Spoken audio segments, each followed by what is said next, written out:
श्रीमन्नारायण नारायण नारायण भजमन नारायण नारायण नारायण।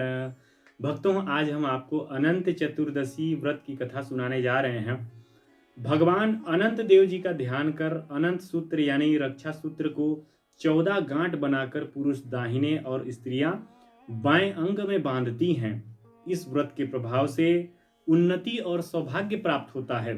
अनंत चतुर्दशी व्रत भाद्रपद मास में शुक्ल पक्ष की चतुर्दशी तिथि को रखा जाता है। चतुर्दशी तिथि को किया जाता है।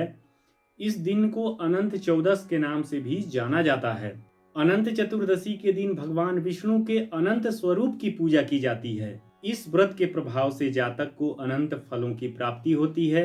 अनंत चतुर्दशी के दिन ही श्री गणेश जी का विसर्जन भी किया जाता है। धार्मिक मान्यताओं के अनुसार 14 साल तक लगातार अनंत चतुर्दशी का व्रत करने से किसी भी जातक को विष्णु लोक की प्राप्ति होती है। वह धन संपदा से उसका जीवन परिपूर्ण हो जाता है। बोली श्री अनंत भगवान की जय।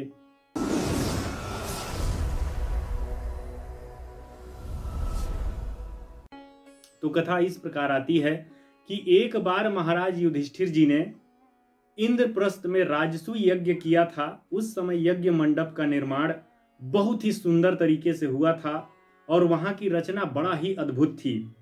यज्ञ मंडप इतना मनोरम था, इतना जबरदस्त था कि जल और थल का पता ही नहीं चलता था। अर्थात जल देखने में ऐसा प्रतीत होता था कि थल है और थल देखने में ऐसा प्रतीत होता था कि जल है। कई लोग कितना भी सावधानी करते थे पर कई लोग उस जगह से धोखा खा चुके थे। तो धर्मराज युधिष्ठिर जी ने दुर्योधन जी को भी न्योता दिया था और दुर्योधन जी भी टहलते टहलते वहां पहुंच गए। तो दुर्योधन जी भी जब उस मंडप में आए तो वहां एक तालाब बना हुआ था। तो वो तालाब को स्थल समझ करके यानी जल को थल समझ करके उसी तालाब में वो गिर गए। तो उसी समय उस दृश्य को द्रौपदी जी ने देखा तो वो हंस पड़ी और उनके मुंह से निकल गया कि अंधे का पुत्र अंधा। तो इस प्रकार के वचनों को सुनकर दुर्योधन को क्रोध आ गया, दुर्योधन जी को गुस्सा आ गया। उन्होंने सोचा कि द्रौपदी मेरा उपहास कर रही हैं, अंधे का पुत्र अंधा, ऐसा जो बात बोली द्रौपदी ने। तो दुर्योधन ने अपने अपमान का बदला लेने के लिए पांडवों को दूध कीड़ा या कहा जाए एक तरह का जुआ में हरा करके उस अपमान का बदला लेने का सोचा और पांडवों को जुए में पराजित भी कर दिया। पराजित होने पर प्रतिज्ञा अनुसार पांडवों को अपना राजपाट छोड़ करके 12 वर्ष तक वनवास भोगना पड़ा। वन में रहते हुए पांडव बड़े ही कष्ट का सहन कर रहे थे। तो एक दिन भगवान कृष्ण जब उनसे मिलने के लिए आए, पांडवों से मिलने के लिए आए, तब युधिष्ठिर जी ने उनसे प्रश्न किया और अपने दुख को सुनाया कि हे प्रभु, हमारे इस दुख को दूर करने का कोई उपाय बताइए, कुछ विधि बताइए। तब श्री कृष्ण जी ने कहा, हे युधिष्ठिर, तुम विधि पूर्वक अनंत भगवान का व्रत करो, इससे तुम्हारा सारा संकट दूर हो जाएगा और तुम्हारा खोया हुआ राज्य पुनः तुम्हें वापस मिल जाएगा। तो श्री कृष्ण जी ने इसी संदर्भ में उन्हें एक कथा सुनाई कि प्राचीन काल में सुमंत नाम का एक नेक तपस्वी ब्राह्मण रहा करता था। उनकी पत्नी का नाम दीक्षा था। उसकी एक परम सुंदरी धर्मपरायण तथा ज्योतिर्मयी कन्या भी थी जिसका नाम सुशीला था। सुशीला जब बड़ी हुई तो उनकी माता दीक्षा की मृत्यु हो गई। दीक्षा के मरने के बाद में सुमंत ने कर्कशा नामक स्त्री से दूसरा विवाह कर लिया। सुशीला का विवाह ब्राह्मण सुमंत ने कौंडिन्य ऋषि के साथ में कर दिया।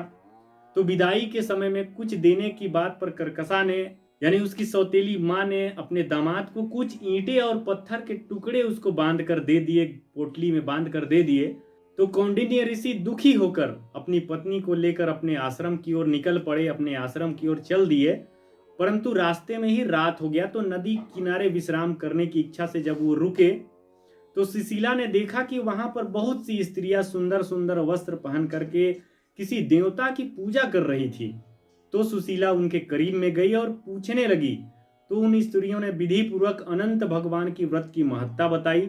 तो सुशीला ने वहीं पर उसी व्रत का अनुष्ठान किया और 14 गांठों वाला डोरा हाथ में बांधकर ऋषि कौंडिन्य के पास आ गई।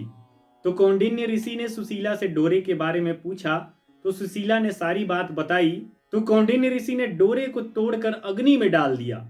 इससे भगवान अनंत जी का अपमान हुआ। परिणामतः ऋषि कौंडिन्य दुखी रहने लगे। उनकी सारी संपत्ति धीरे धीरे करके नष्ट हो गई। तो इस दरिद्रता का कारण उन्होंने अपनी पत्नी से पूछा, सुशीला जिससे पूछा। तो सुशीला ने अनंत भगवान का डोरा जलाने की बात कही। तो अपने दुख से दुखी होकर पश्चाताप करते हुए ऋषि कौंडिन्य अनंत डोरे की प्राप्ति के लिए वन वन भटकने लगे, वन में चले गए। तो वन में कई दिनों तक भटकते रहने के कारण निराश होकर एक दिन भूखे प्यासे भूमि पर गिर गए।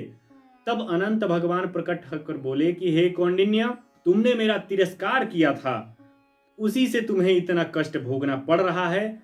तुम दुखी हुए, अब तुमने पश्चाताप भी कर लिया है, मैं तुम पर प्रसन्न हूं। अब तुम घर जाकर विधि पूर्वक अनंत व्रत का पालन करो। 14 साल तक व्रत करने पर तुम्हारा सारा दुख दूर हो जाएगा और तुम फिर से धन धान्य से संपन्न हो जाओगे। कौंडिन्य ने वैसा ही किया और उनके सारे क्लेशों, सारे दुखों से उसे मुक्ति मिल गई। तो श्री कृष्ण जी की आज्ञा से युधिष्ठिर जी ने भी अनंत भगवान का व्रत किया, जिसके प्रभाव से पांडव महाभारत की युद्ध में विजयी हुए तथा चिरकाल तक राज्य करते रहे। इसके बाद से ही अनंत चतुर्दशी का व्रत प्रचलन में आया। बोलिए श्री अनंत भगवान की जय।